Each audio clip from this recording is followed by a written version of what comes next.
Assalamualaikum warahmatullahi wabarakatuh. Kami akan membacakan materi tentang masa pemerintahan Susilo Bambang Yudhoyono periode 2009 sampai 2014. Disusun oleh Qurratul Aini, Wahyuni Ramadhani, dan Zira Artika. Kondisi dan kebijakan masa pemerintahan SBY. Bagian A. Ideologi. Masa pemerintahan SBY lebih dipermudah akibat kebijakan Soeharto yang merendam pengaruh ideologi, sehingga ketika SBY menjabat peraturan ideologi tidak sebagus dari yang dahulu, meskipun masih cukup signifikan. B. Politik. Dalam pemerintahan SBY ini melakukan beberapa kebijakan politik diantaranya: 1.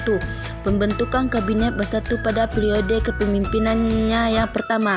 SBY membentuk Kabinet Indonesia Bersatu yang merupakan Kabinet Pemerintahan Indonesia pimpinan Presiden Susilo Bambang Yudhoyono bersama Wakil Presiden Muhammad Yusuf Kala. Kabinet Indonesia Bersatu dibentuk pada tanggal 21 Oktober 2004 dan masa baktinya berakhir pada tahun 2. Menganut konsep trias politika. Trias politika merupakan konsep pemerintahan yang kini banyak dianut di berbagai negara dunia. Trias politika yang kini banyak diterapkan adalah perpisahan kekuasaan kepada 3 lembaga berbeda: legislatif, eksekutif, dan yudikatif. Legislatif adalah lembaga untuk membuat undang-undang, eksekutif adalah lembaga yang melaksanakan undang-undang, dan yudikatif adalah lembaga yang mengawasi jalannya pemerintahan dan negara secara keseluruhan, menginterpretasikan undang-undang jika ada sengketa, menjatuhkan sanksi bagi lembaga atau perseorangan manapun yang melanggar undang-undang. Pada masa pemerintahan SBY, rakyat bisa memilih secara langsung calon wakil rakyat melalui pemilu untuk pemilihan anggota Dewan Legislatif dan Pilpres untuk pemilihan elit eksekutif. Sekalipun untuk elit yudikatif, pemilihannya masih dilakukan oleh DPR dengan pertimbangan Presiden. 3. Sistem kepartaian. Di Indonesia sendiri, selama masa pemerintahan SBY di tahun 2004 sampai 2009, sistem kepartaian mengalami perubahan yang signifikan, di mana partai politik bebas untuk didirikan asalkan sesuai dengan persyaratan dan ketentuan yang berlaku, serta tidak menyimpang dari hakikat Pancasila secara universal. 4. Politik pencitraan.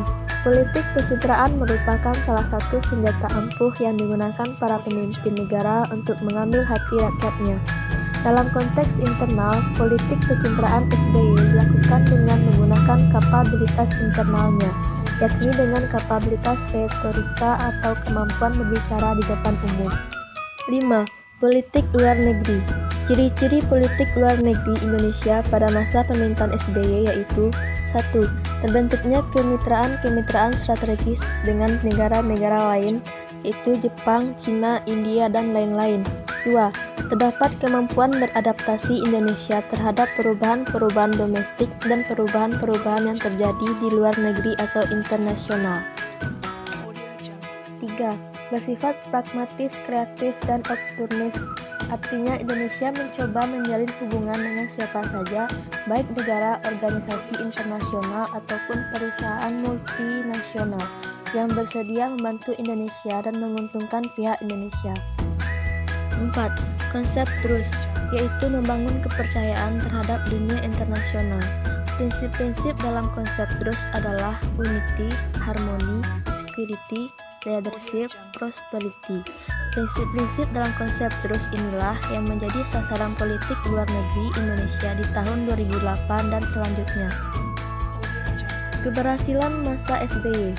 1. Dalam ketahanan dan keamanan, keberanian menyeret sebagian koruptor-koruptor, baik pejabat pemerintah di daerah maupun di pusat terhadap lembaga legislatif dan eksekutif telah deal. 2. Kesungguhan penegakan keamanan dan ketahanan itu juga bisa terlihat atas keberhasilan penandatanganan MOU antara pemerintah RI dengan GAM 15 Agustus 2005 di Helsinki lakukan. Masalah politik dan keamanan cukup stabil dan tampak konsolidasi demokrasi dan keberhasilan Pilkada Aceh menjadi catatan prestasi.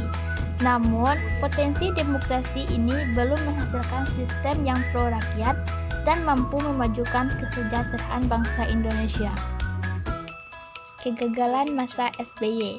1. Pada masa pemerintahan Susilo Bambang Yudhoyono pada tahun 2004 sampai 2009, pemerintah dan DPR tidak berhasil menetapkan satupun undang-undang di bidang pertahanan nasional. 2. Pertahanan dan keamanan yang terasa masih menjadi nilai rapor merah SBY adalah rendahnya komitmen mereka terhadap penciptaan sistem keamanan.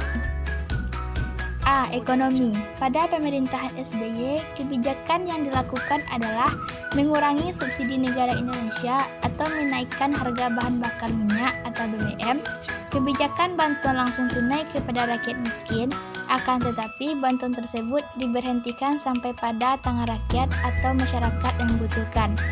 Kebijakan menyalurkan bantuan dan dana BOS kepada sarana pendidikan yang ada di negara Indonesia. B. Sosial. Presiden SBY berhasil meredam berbagai konflik di Ambon, Sampit, dan juga di Aceh. Pada masa pemerintahan ini, kehidupan masyarakat mulai menuju kepada kehidupan individualis yang mengutamakan kepentingan individu. Arus urbanisasi juga semakin marak, namun pemerintahan tidak lagi mencanangkan transmigrasi. C. Budaya. Dalam hal pelestarian budaya, di masa pemerintahan SBY terlihat jelas kemundurannya, terutama dengan banyaknya warisan budaya asli Indonesia yang diklaim oleh pemerintahan negara lain. D. Pendidikan. Pendidikan merupakan hal mendasar. Pendidikanlah yang menentukan kualitas sumber daya manusia. Kebijakan dalam bidang pendidikan diterapkan oleh kepemimpinan SBY. Beberapa di antaranya adalah meningkatkan anggaran pendidikan menjadi 20% dari keseluruhan APBN. Audio Jungle.